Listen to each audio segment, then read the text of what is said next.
Келесі. Сәукелесі мақтон, орамал шапан. Ұлттық киім. Дұрыс айтасыңдар. Мына сол бірінші айтты, ұлттық киімдер. Келесі топ, өздерің көріп тұрғандай, бешбармақ қуырдақ сірне қазы, ұлттық тағамдар. Жарайсыңдар. Енді келесіде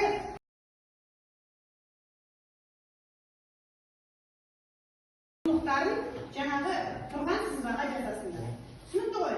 Ал қазақтың. Енді жаңа құндылықтарды мұқият тыңдаңдар. Бірінші, тәуелсіздік. Кез келген азамат үшін ең қастерлі құндылық.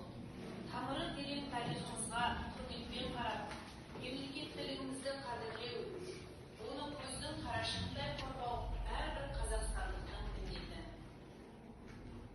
Екінші, бірлік пен келісім. Елдігіміздің бұзылмас тұғыры.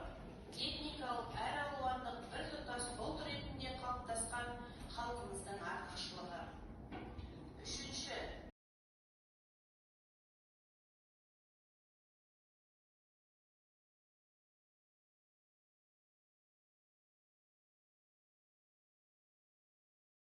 әр шумақты оқып. Ал, бастай қой. Енді бастай.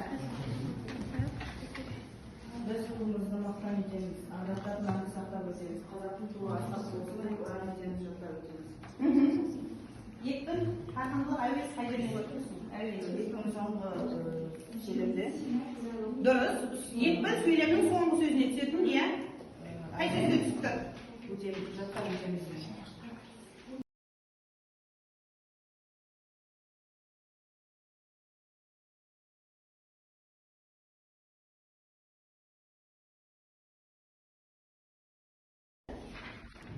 Иә, атадан баласына қалған жері емес қой енді.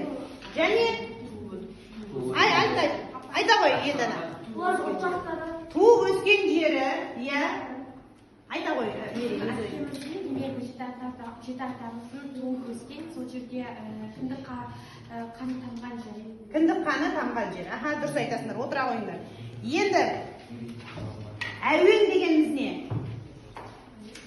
Әуен дегеніміз не?